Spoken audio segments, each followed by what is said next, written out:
അതെ, പൊളിറ്റിക്സ് ഇല്ലാതുണ്ട്. മനസ്സിലായില്ലേ? ബാല്യകാലത്ത് ഞാൻ അഭിഭാഷകനാകാൻ ഉള്ള ഒരു ശക്തി കാണിക്കുന്നില്ല എന്ന് വിധി എഴുതിയ എൻ്റെ അണ്ണന്മാരുണ്ട്. അതിൻ്റെ കാരണം ഞങ്ങൾ കുറച്ച് അണ്ണന്മാരുണ്ട്. എൻ്റെ അമ്മയ്ക്ക് 6 സഹോദരങ്ങളാണ്. അവരുടെ മറ്റ് സഹോദരന്മാർ മക്കളുണ്ട്. എൻ്റെ കൂടെ മുകളിലും താഴെയും ഒക്കെ പഠിച്ച ആണും പെണ്ണുമായിട്ട് ധാരാളം പേരുണ്ട്. സ്വാഭാവികമായിട്ട് ഞങ്ങൾ ഈ തർക്കത്തിൽ ഏർപ്പെടുന്നു. തർക്കങ്ങളിൽ ഏർപ്പെടുമ്പോൾ ഇവർ മുതിർന്നവരെ എന്നേക്കാൾ അറിവുള്ളവരാണ്. നല്ല ഈ നർമ്മബോധമുള്ള, അടുത്ത കാലത്ത് മരിച്ചുപോയ എൻ്റെ സഹോദരൻ ദേവദാസനുണ്ട്. അദ്ദേഹമൊക്കെ ഇങ്ങനെ ന്യായം പറയും, നന്നായിട്ട് പറയും. അപ്പോൾ എനിക്ക് അത്രയും ശക്തിയായിട്ട് പറയാൻ അറിയില്ല. ഈ പരാജയപ്പെടാൻ എനിക്ക് മനസ്സുമില്ല.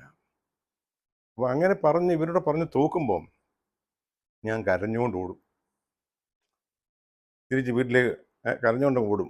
ഞാൻ കരഞ്ഞുകൊണ്ട് ഓടുമ്പം അത് അല്പം കൂടെ മുതിർന്ന എൻ്റെ ഒരു അണ്ണൻ റെയിൽവേയിൽ നിന്ന് റിട്ടയർ ചെയ്തത് എപ്പോഴും ജീവിച്ചിട്ടുണ്ട്. അദ്ദേഹം പറയും, നീ കരഞ്ഞുകൊണ്ട് പോകാൻ പാടില്ല, ഭാവിയിൽ വക്കീലാവേണ്ടതല്ലേ എന്ന് സന്ദർഭവശാൽ അദ്ദേഹം ഇങ്ങനെ കരഞ്ഞുകൊണ്ട് പോയാൽ വക്കീലാവാൻ പറ്റില്ല, നിന്ന് സമാധാനം പറയണം എന്ന് പറഞ്ഞൊരു ഓർമ്മ എനിക്കുണ്ട്.